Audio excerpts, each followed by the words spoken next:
This program contains graphic material, including offensive language. Viewer discretion is advised.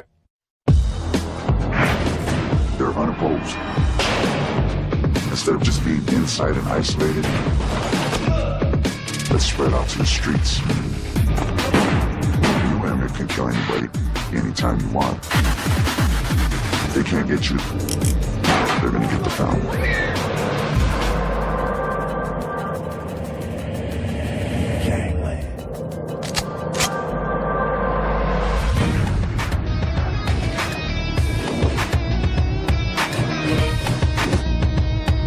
Phoenix, Arizona. Each year, thousands of new residents relocate to the Valley of the Sun, making it one of the fastest growing places in America. When you look at the Valley of the Sun, it's actually Phoenix combined with Tempe and Mesa. They're all just one big metropolis. The draw is the city's southwestern culture and warm weather. But as the population has swelled, dark shadows have spread. Along with that growth, we've seen a growth in street gang population. We've seen a growth in our prison systems.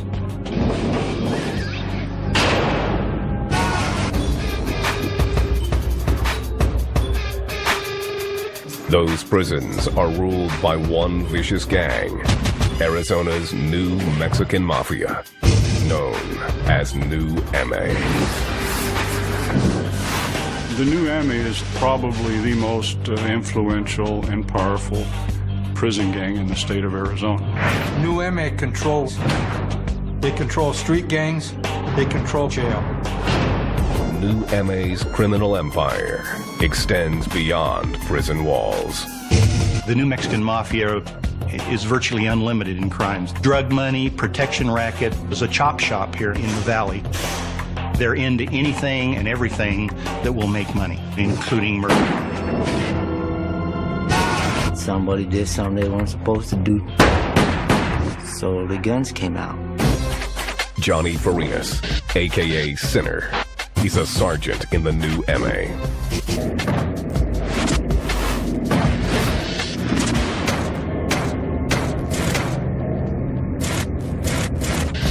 Sinner has spent the last 20 years in and out of prison.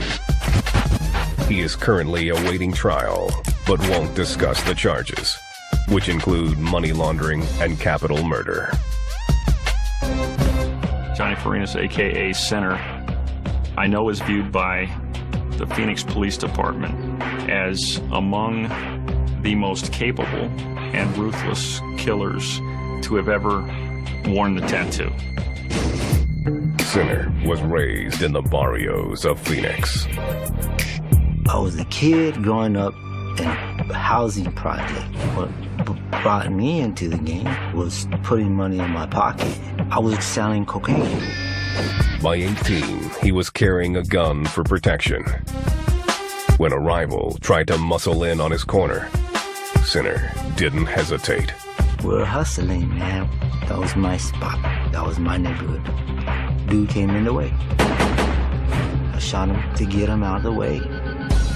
The victim survived, but Sinner was sent to prison for aggravated assault.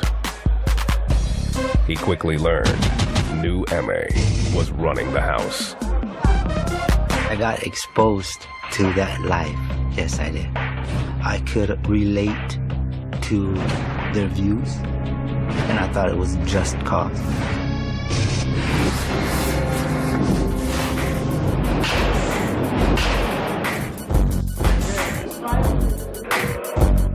To New MA, killing is currency.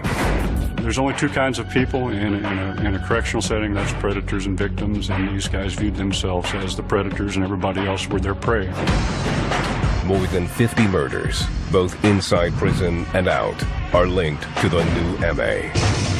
We know there's homicides out there, probably dozens of them, that are attributable to the New MA in one form or another, and we'll never make those cases. Some people don't pay attention just how much we got people's lives in our own hands. Mafia got power, they can destroy anybody's life they want to. Loco asked to have his identity concealed for his protection.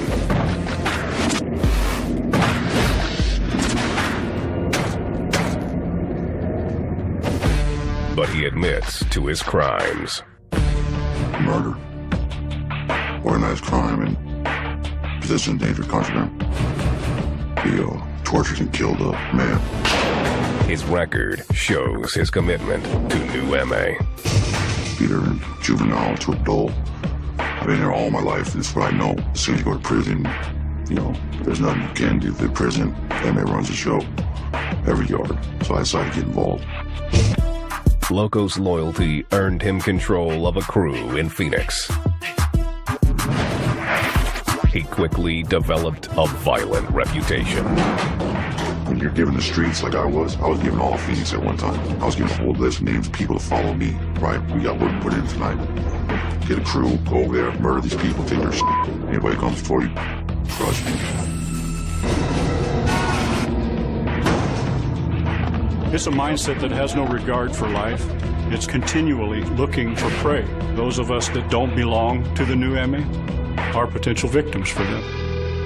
New MA's strict code prohibits killing women or children. But there are exceptions to every rule. They're willing to spill blood. They're willing to take care of business. The gang often targets law enforcement. But at the end of the day, I have enough power to take him out the game.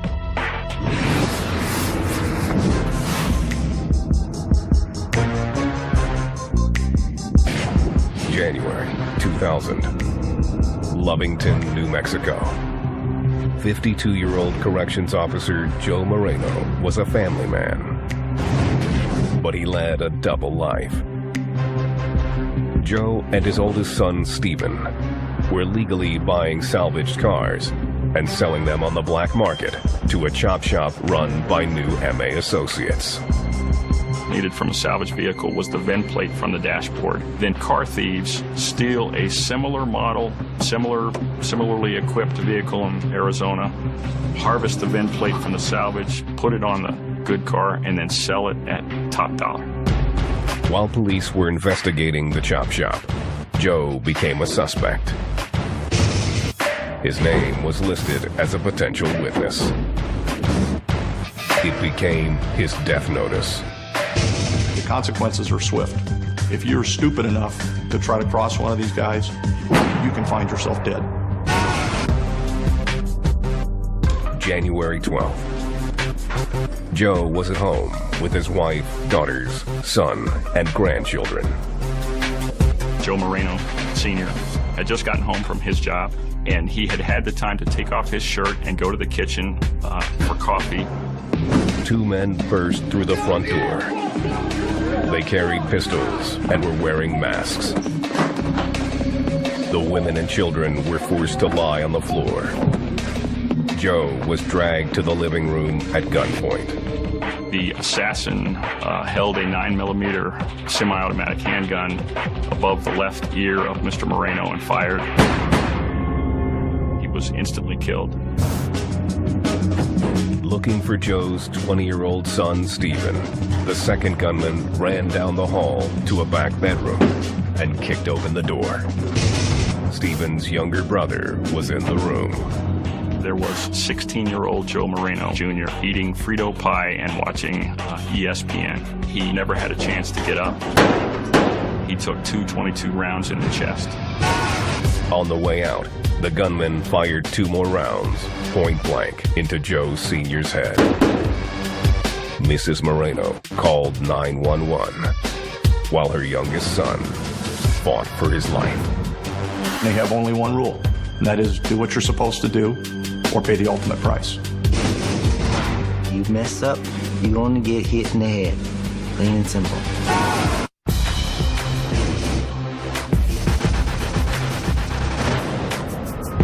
Phoenix, Arizona. This town was once the wild, wild west. Home to pioneers and prospectors, cowboys and outlaws. Tombstone territory. A lot of the historical Western figures either ended up here or started here. And Arizona's new Mexican Mafia, or new MA, is trying to make sure it stays that way. Shoot 'em up, bang, bam. It's not unusual to have several shootings a night. I guess in a sense, the spirit of the Wild West is still alive and well.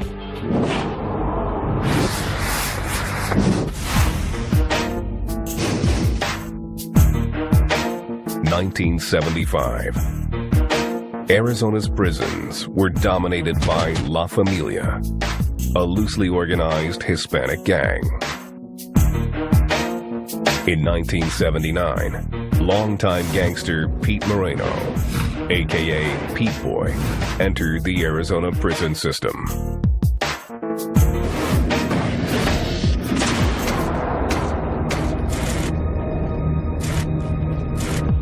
A shot caller from California's Mexican Mafia prison gang. He brought his own brand of thug life to Arizona. Pete Boy was schooled in how they take care of business in the California prison system. As soon as Pete Boy got into our system, he took care of business. Structure had to be built. If it's working over there in another state, start working here. Pete Boy impressed La Familia with his iron will and ability to lead. Soon, most converted to the Mexican Mafia. They were aggressive in terms of trying to run the yards. They run protection rackets. They control the drugs. So they want to be the kingpins on the yards. By the 1980s, the Mexican Mafia had grown to 40 strong. They were extorting inmates. If your wife doesn't bring these drugs in, well, we're going to hurt you. Or they would say, we've got people on the street that will go take care of your wife or children.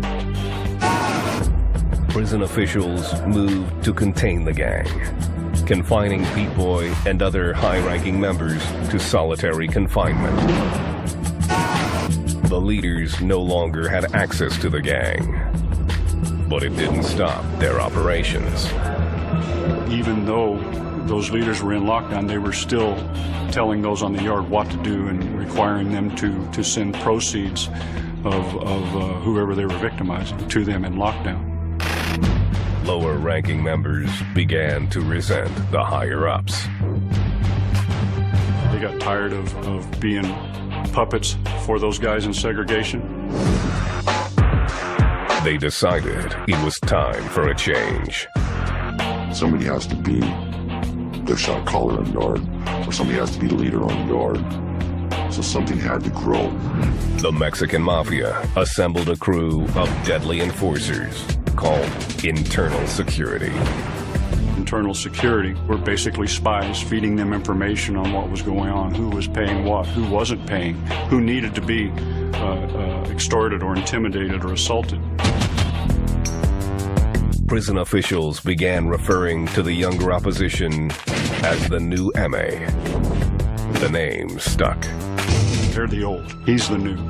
Ultimately, the groups themselves adopted the same terms for one another. The new MA recruited more soldiers, including Pitbull. Pitbull asked that his identity be concealed for his own protection.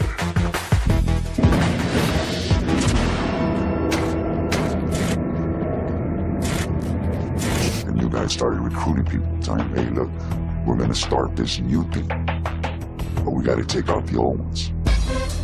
Every time a leader of the original Mexican Mafia was released to general population, he became a target. The first hit was basically one of the top dogs for the old MA. Day before he was going home, one of the new ranking ones came in, stabbed him, and killed him. And he bragged about it. He's like, yeah, I started the war. When inmates transferred to other Arizona facilities, so did the war. Their orders were to strike on sight. It was basically anybody who saw him could take him down. A lot of guys worrying about whether they're going to wake up the next day. It was hit on sight. As soon as you got a chance to hit a member on either faction, they were required to go for it.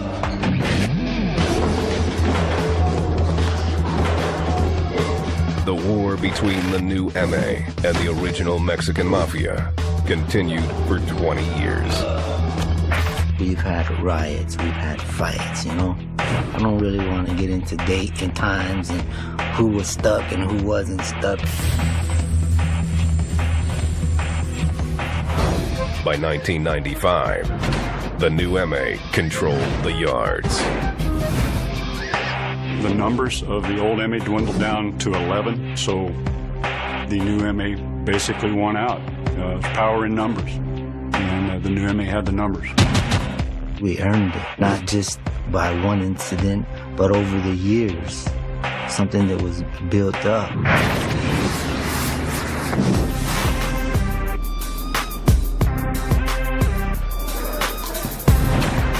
New MA was now 100 strong. The Arizona Department of Corrections, or ADC, enacted a new policy, locking all verified gang members in solitary confinement. That takes them off the yard where they can't communicate or control what's going on in the yard, and it isolates them. It was a monstrous hit. I'm locked up in a cell by myself. You know, obviously it's hard to communicate or utilize, you know, what I've worked for and enforce my beliefs. ADC's policy put a stranglehold on the new MA's operations. It also made Director Terry Stewart a target. All the gangs who are normally fighting for control of the yards came together. The New Mexican Mafia and the Mexican Mafia and the Aryan Brotherhood said, we've got to do something, we've got to get rid of that policy. The New Mexican Mafia stepped up and said, we will do it.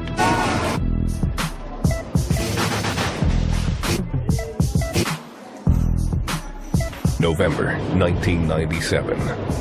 A member of New MA refused to carry out a hit, earning him 23 stab wounds with a prison shank.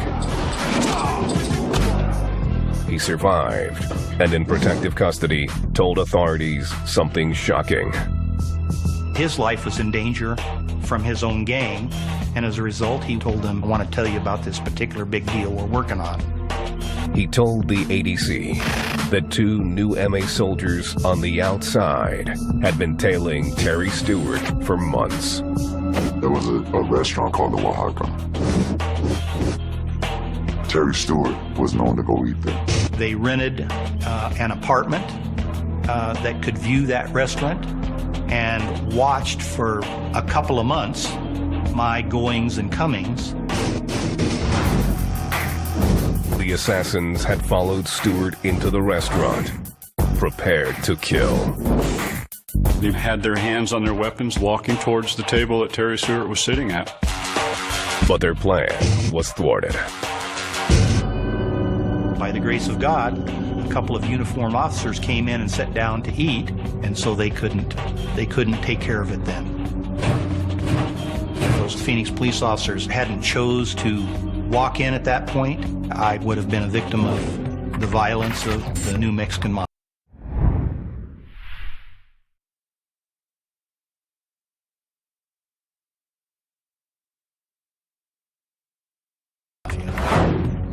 It was truly chilling.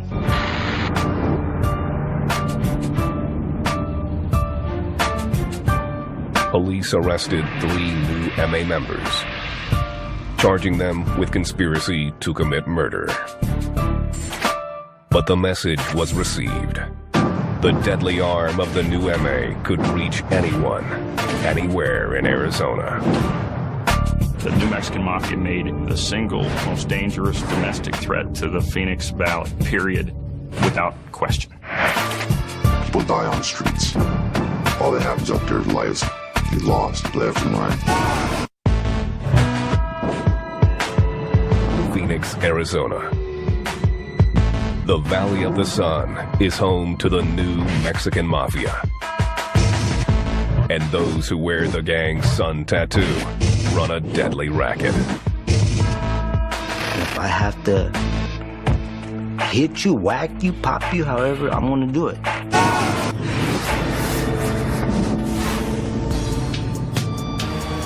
Inmates in Arizona know that New MA has absolute authority. Them owns the yards. You know what I mean? That is their yard.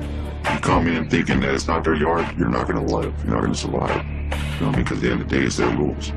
We have our own little rules and our own little guidelines that we go by. And long as you don't break them rules, you'll be all right. If you do, we're going to come in and step in. The gang has a strict hierarchy. The brothers, they got a whole different structure of their own. It's like the military. All Hispanics in prison are considered part of the Brotherhood, La Raza. La Raza is my gente, my people, you know, my culture. When it comes to the Raza, you have to be there like they're in a riot. And that's the only rule they really have to follow, and then they follow all the regular structure. Then you got another level, which is Skino. You might beat up a rat, or you might somehow help the brothers a little bit, but you're not committed to them. To move to a higher rank, an inmate must prove his worth. These young guys that aspire to become a new MA member, they're going to run them through a number of different tests to see if they have heart. You have to spill blood for them. You've heard the old thing about blood in, blood out. Generally, the blood here is not your own. I make money. I'll put more work in. I've done work. I've made my bones. Esquinas are commanded to carry out assaults. Those whose efforts are deemed worthy are voted in as carnales, or full members. Only full members experience true carnalismo. Carnalismo, it means my brotherhood. That's what it means. It means once you get in, you're in for life. There's no turning back. Carnales enjoys special privileges. A member has jurisdiction over where he's at. You don't have to go to the head for everything. We have a faith within each other to do what's right. Members control drug deals and pay the leaders. It's called respects. You gotta pay 25% tax for you to be allowed to make money on the yard. Yeah, I'm just a soldier, right?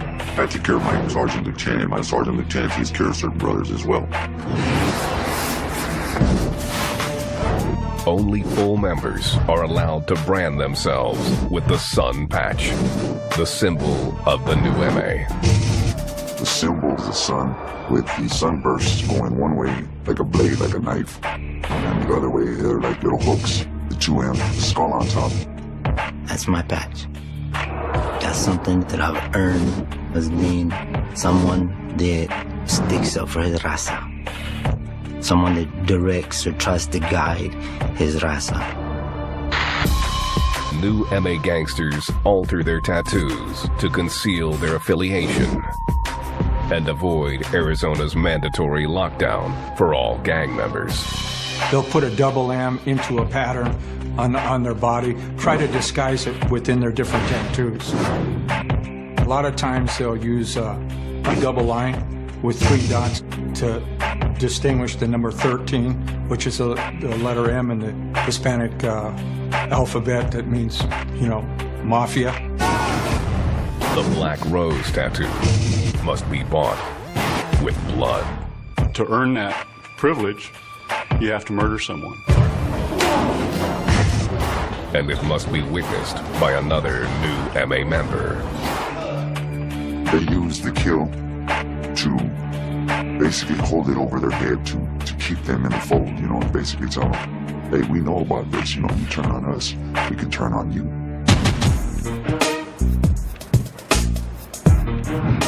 Only killers can rise to the rank of La Mesa, the Committee of Captains. They consult with the chief, or Jefe. The Mesa and the Jefe make decisions about rules and regulations, drugs and death. The Mesa will go through everything, take it to the Jefe. Jefe makes the last shot. When the Mesa orders a hit, it's kill or be killed. I gotta do you or I'm gonna get done. Well, if it's me or you, you're dead.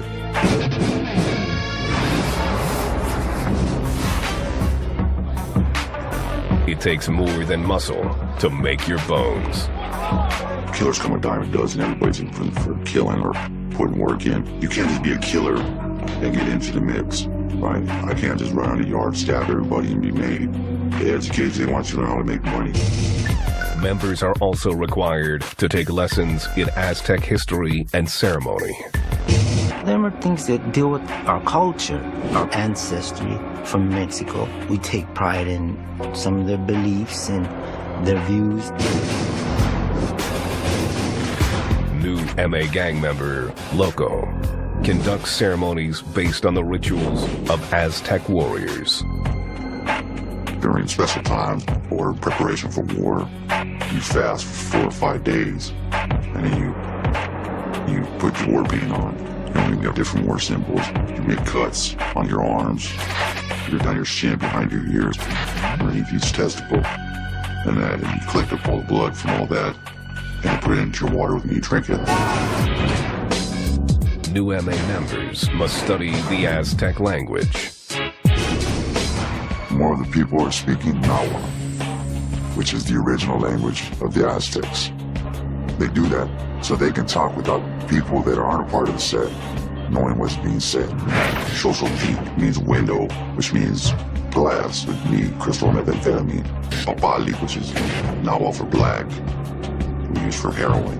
Boshi, which is smoke, means either cigarette or weed. Arizona's Department of Corrections, or ADC, struggles to keep up with New MA's changing codes.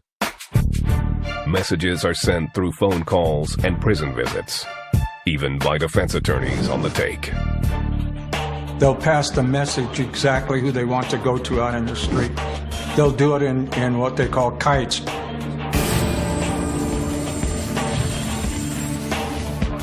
You can be taken off with a stroke of a pen. Members of New MA who break rules can find themselves green-lighted. Life and death can be a pack of cigarettes. Green lights can be put on people for a carton of cigarettes. It's a different culture entirely.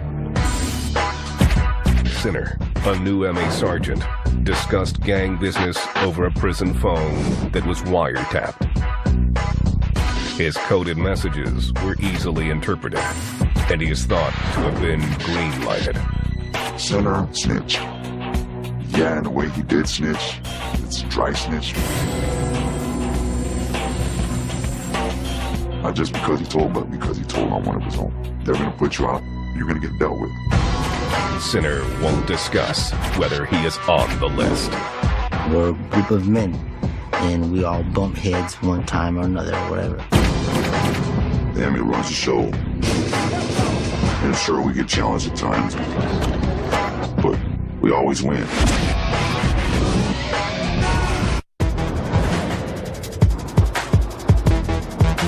Phoenix, Arizona, 1997.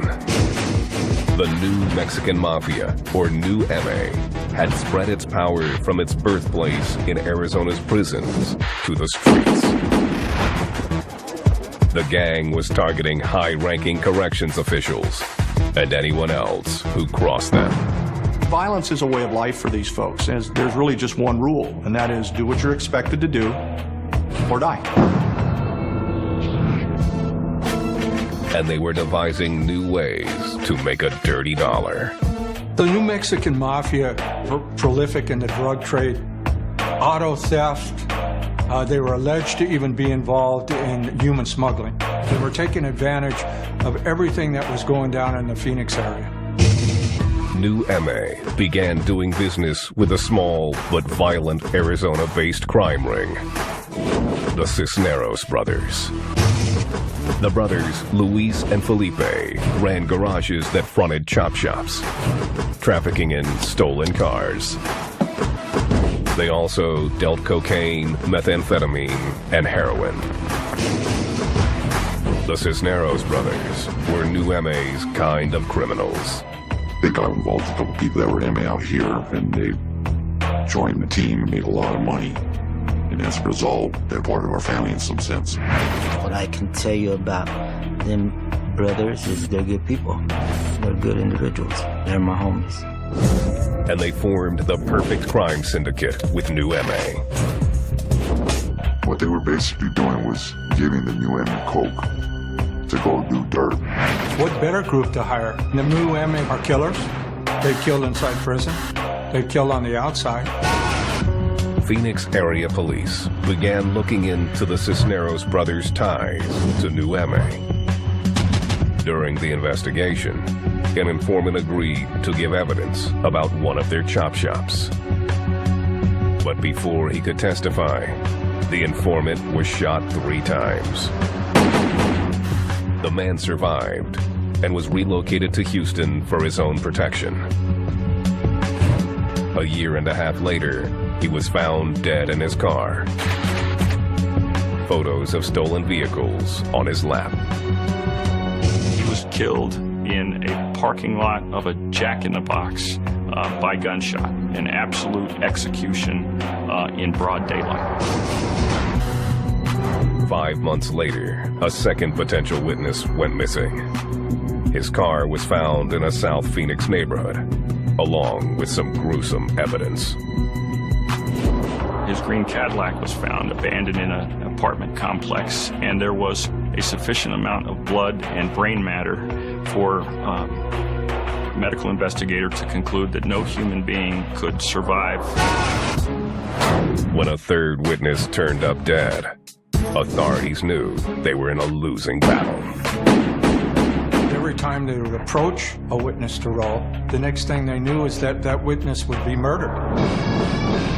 In all, 6 potential witnesses to the New MA and Cisneros crime syndicate were slaughtered over a 4-year period. The death of each of these people ensured that they would not testify. And we know that had they testified and told the truth, they would have incriminated Luis Cisneros and his entire operation. It was murder, methamphetamine, and motor vehicles. But the New MA was just getting started.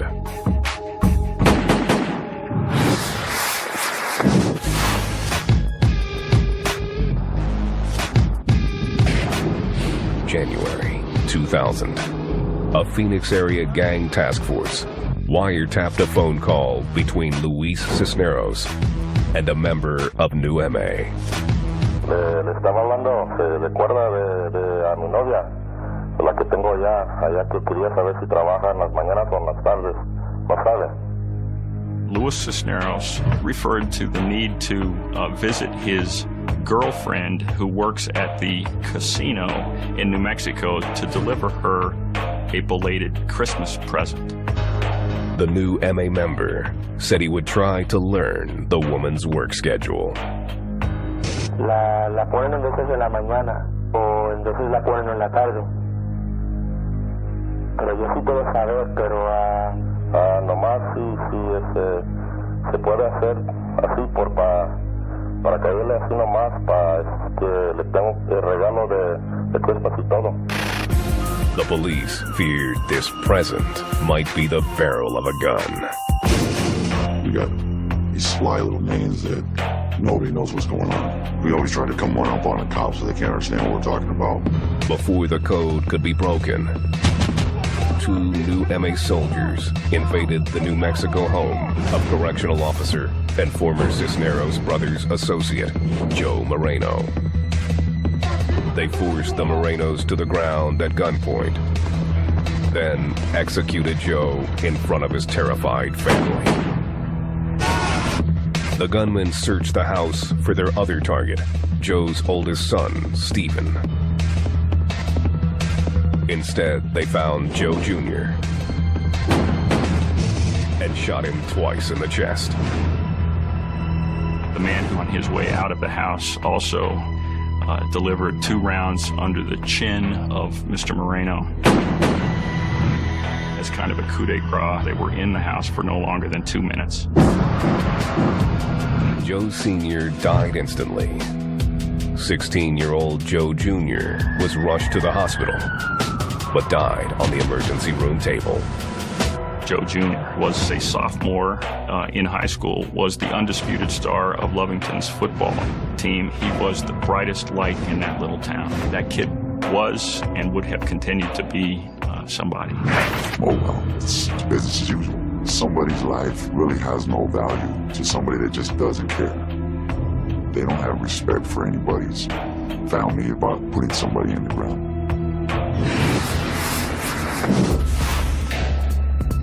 The gang task force later realized that the wiretap of Cisneros had been a coded order to kill Joe and his older son, Stephen. The price for the hit, $5,000 per person. They found out that he was a potential witness up there. That's when the New Mexican Mafia came in. That's when the Christmas package was delivered.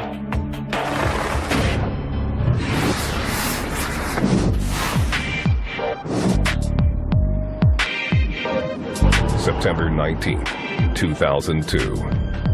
A federal grand jury finally indicted the Cisneros brothers, along with 3 new MA leaders. 4 years later, all made plea agreements. 2 new MA members and Luis Cisneros received life sentences. Luis's brother Felipe got 18 years. But it didn't stop the flow of fresh blood. Take it for a ride, boom, they just disappeared. There was a lot of people that got done like that. I mean, a lot.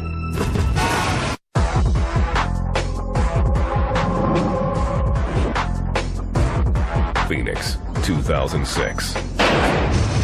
The Cisneros brothers and members of Arizona's most powerful prison gang, New MA, had been put behind bars for the murders of Joe Moreno and his son, Joe Jr. But the bloodshed never stopped.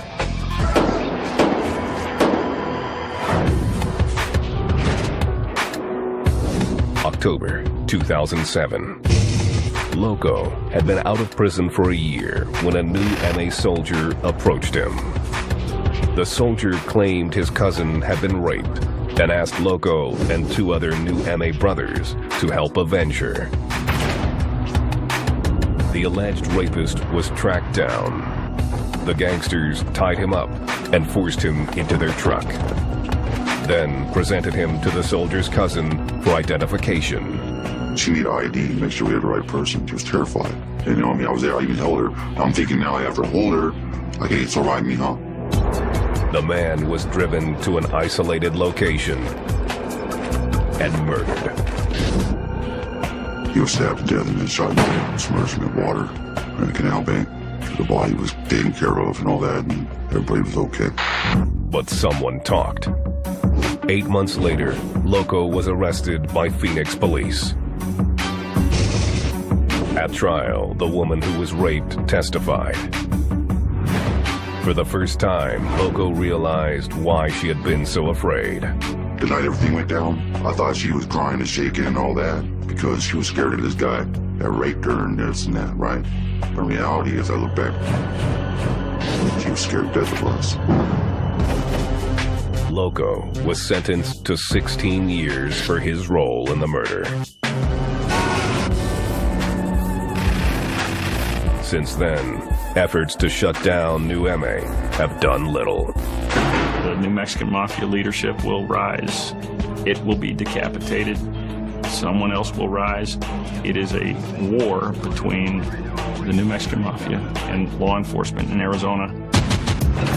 New MA's power is growing.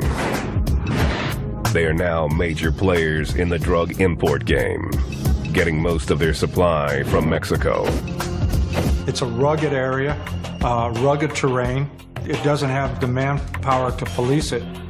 It's just a matter of ordering up dope, running the dope through the international boundary line into their stash houses here in Phoenix. Arizona is the money spot. You have heroin flying through, marijuana, cocaine, methamphetamine, and it's right here. The vicious Sinaloa cartel has created a dangerous alliance with New MA. what's happening in Mexico with the drug cartels, where entire towns and cities are being terrorized by how they take care of business down there. Marry that with the criminal ingenuity of some members of the new MA, the violence potential there is astounding. What the cartel do on the other side is their business. But once they cross that line, it's new MA who controls. There's no doubt about that. It offers them an opportunity of building a criminal enterprise far greater than what we see today. For the gang, it's just good business. It's a win-win situation. So you bring Arizona in, now you got a starting point for everything, a lot of distribution. It's just one of many criminal connections they're willing to make. Aryan Brotherhood, Hells Angels, other groups that we would have never expected have gone to New MA to get drugs. They've kind of become the Walgreens for other gangs.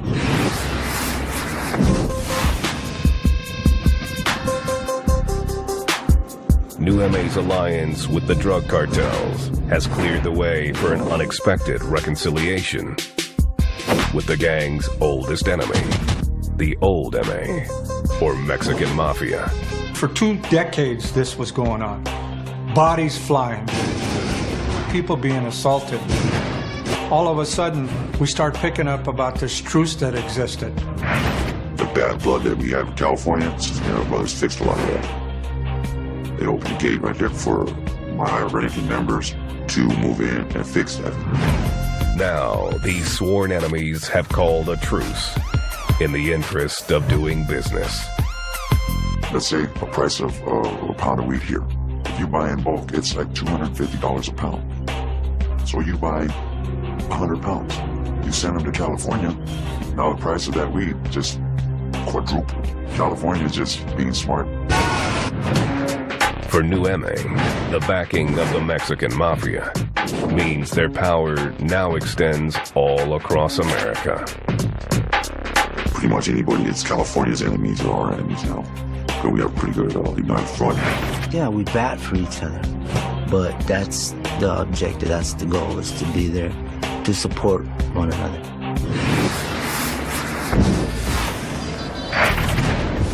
Though he's rumored to be on New MA's hit list, Sinner says he's still down with the gang. My mindset from the gate is for my people, and I still love my people. Now, I will always be here for my people. My raza. Pitbull says the stakes are too high and that he's done with New MA. He believes their spirit of La Raza is dead. Arizona's in a big mess. They'll get rid of somebody that's loyal for somebody that's putting money on their books. A lot of them that are in it just to get high for free. So how can you be loyal to something when the only thing you're loyal to is a needle in your arm?